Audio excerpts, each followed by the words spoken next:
Halo teman-teman,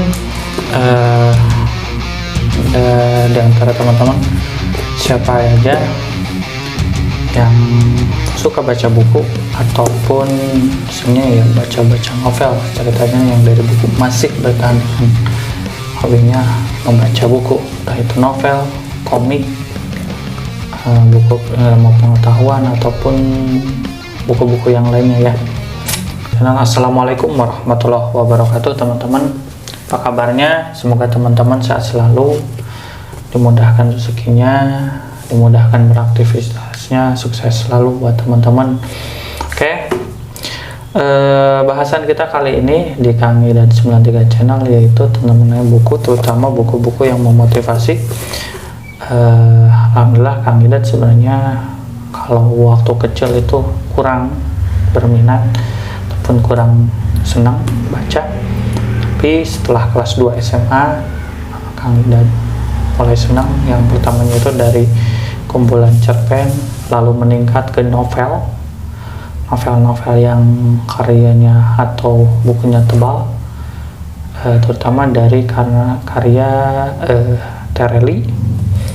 Ada sepucuk angpau merah, daun jatuh tak jauh dari pohonnya, ayahku bukan pembohong, dan masih banyak yang lainnya ya. Tapi itu yang Kang Idan baca. Terus juga ada novel karya dari yang Laskar Pelangi, Andrea Hirata. Kemudian juga ada novel yang pernah Kang Idan baca itu karya Habibur Rahman El-Shirazi, Ayat-ayat cinta, ketika cinta bertasbih. Kemudian ada lagi karya yang dari Pondok Pesantren Gontor itu Negeri Lima Menara dan Ranah Tiga Warna. Itu juga Kang Idan sudah baca novel-novel, terutama Kang Idan senang membaca novel. Kemudian pernah juga novel karya luar negeri, kalau pengarangnya lupa lagi ya judulnya, tapi kalau tidak salah 2 novel karya luar negeri yang diterjemahkan sudah Kang Idan baca. Oke. Ini salah satu buku yang Kang Idan sedang membaca, ini sudah hampir ketiga kalinya, masih senang membacanya karena buku ini buku motivasi. Be happy, get what you want. Ya mohon maaf kalau bahasa Inggrisnya kurang bagus, be happy. Jadi buku ini memotivasi kita untuk hidup bahagia. Jadi bab pertama itu memutuskan untuk bahagia. Hal yang pertama itu di buku ini, jadi kita penyebab hidup kita itu, kita dari bangun tidur, mau tidur dan bangun tidur, setiap habis beribadah, sholat itu memutuskan kita harus bahagia. Karena bahagia itu bukan dicari, tapi sebenarnya bisa diciptakan. Yang kedua yang sudah Kang Idan baca di bab ini adalah memutuskan menjadi penyebab, bukan memutuskan menjadi sebab. Karena kita sebabnya itu ada di diri sendiri, memutuskan untuk jadi bahagia, dan sebabnya adalah di kita sendiri. Hal-hal kecil kalau kita syukuri itu bisa menjadikan kita bahagia. Nah teman-teman, kemudian untuk selanjutnya, jadi buku ini nantinya ada salah satu babnya juga belief, itu kekuatan hidup. Terus juga jangan terlalu memandang ke belakang, memandang ke depan. Ke belakang perlu untuk spion, untuk gambaran kita ke depannya. Terus juga kita jangan takut untuk berjalan, karena kita makhluk itu sudah ada yang menentukan.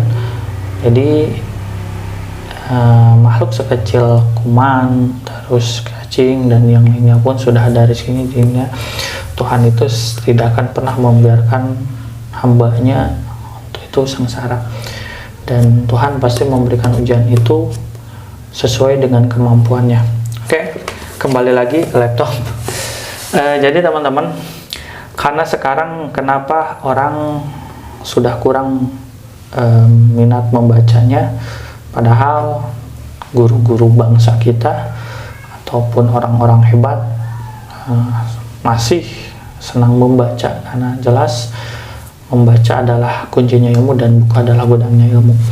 buku-buku terutama yang kalau teman-teman kemampuan bahasa Inggrisnya bagus, bisa membeli karya-karya yang luar negeri lebih banyak, itu ilmunya lebih luas, kita akan lebih luas juga. Kalau teman-teman mengerti bahasa Arab, kemudian nahwu shop yang seperti ini, bisa membaca buku-buku atau kitab-kitab yang berbahasa Arab gundul, luar biasa ya teman-teman.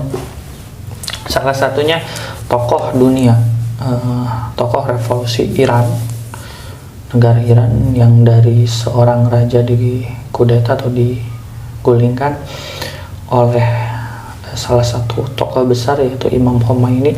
Kita tidak berbicara kontroversinya, tapi kita berbicara beliau adalah orang yang sangat senang membaca buku-buku pengetahuan itu, kemudian juga kitab-kitab beliau senang membacanya, Imam Khomeini. Kemudian Menteri Pertahanan kita yang di Indonesia, Bapak Prabowo, itu juga senang membaca, buku-bukunya banyak. Kemudian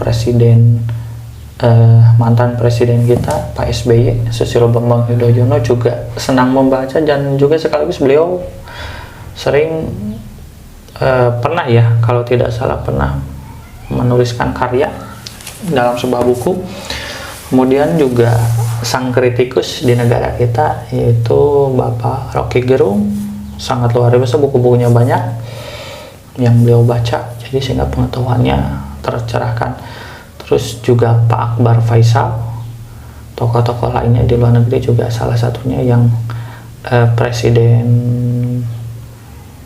Myanmar kalau tidak salah, yang pernah mendapatkan Nobel Perdamaian, juga yang sekarang dikudeta oleh junta militer Aung San Suu Kyi, itu juga orang yang senang membaca. Banyak ya tokoh-tokoh yang senang membaca buku, pengetahuannya semakin luas, dan beliau menjadi orang besar di negeri kita, entah itu di luar negeri. Jadi halangannya kita kembalikan di era milenial sekarang, kenapa banyak teman-teman yang seusia Kang Idad atau usia-usia remaja ini tidak kurang menggemari membaca, karena sudah ada media sosial, Facebook, YouTube, TikTok, Instagram, dan yang lainnya, lebih sibuk membaca status orang ya. Jadi mari kita galakkan kembali teman-teman giat membaca ataupun gemar membaca ya, diawali dengan kita arahkan sebenarnya dari kecil, dari semenjak batita kita arahkan ke komik, ke buku-buku yang bergambar. Nantinya si anak itu akan bertahap menggemari buku ya, senang membaca. Jangan diarahkan yang Kang Idad mirip sekarang itu, anak kecil dikasih video YouTube ya senang, tapi nantinya akan ketergantungan dengan gadget. Saat ini jika dipilih anak-anak lebih senang membaca atau gadget, ya jelas gadget kebanyakan ya, hampir 80 atau 90% malah. Langka sekali anak-anak ataupun usia-usia yang sudah dewasa itu senang membaca. Koran udah mulai ditinggalkan karena ada media online. Satu sisi kita dimudahkan, tapi di sisi lain kebiasaan baik kita itu terkikis oleh kebiasaan-kebiasaan yang menggerus budaya negatif ya. Oke. Jadi sekali lagi Kang Idad mengajak kepada teman-teman untuk kembali menggemari baca. Yang pertamanya itu nggak usah itu target sehari itu beberapa halaman, 1 atau 2 jam sehari ya. Itu tidak harus full dari jam 8 sampai jam 10 itu misalkan membaca, nggak bisa pokoknya per hari itu sekitar 2 jam, ataupun kalau bisa seminggu 1 buku. Banyak buku-buku second yang bisa dibeli ataupun pinjam ke teman, tapi nantinya kembalikan ke perpustakaan daerah atau perpustakaan umum di tempat teman-teman itu, manfaatkan. Karena makin banyak teman-teman membaca, makin besar pengetahuan, dan kurangi baca status yang negatif atau di sosial media kalau jika itu kurang bermanfaat. Juga teman-teman sebenarnya di YouTube juga bisa melihat channel-channel yang lebih membangun hiburan ataupun yang lainnya. Kurangi melihat channel-channel yang membuat kita pemikirannya kacau negatif ya, ada provokatif atau yang lainnya. Itu saja yang kali ini Kang Idan mau sampaikan. Pesan kali ini adalah kembali menggemari baca yang ringan, dari hal novel pun sebenarnya bisa membangun. Itu saja ya. Mohon yang belum subscribe, Kang Idan mohon untuk di subscribe, kemudian like dan komen, juga share sebanyak-banyaknya. Kalau yang sudah subscribe jangan bosan, lihat video-video dari Kang Idan yang insya Allah bermanfaat buat teman-teman, mengingatkan Kang Idan juga diingatkan. Itu saja ya. Wassalamualaikum warahmatullahi wabarakatuh.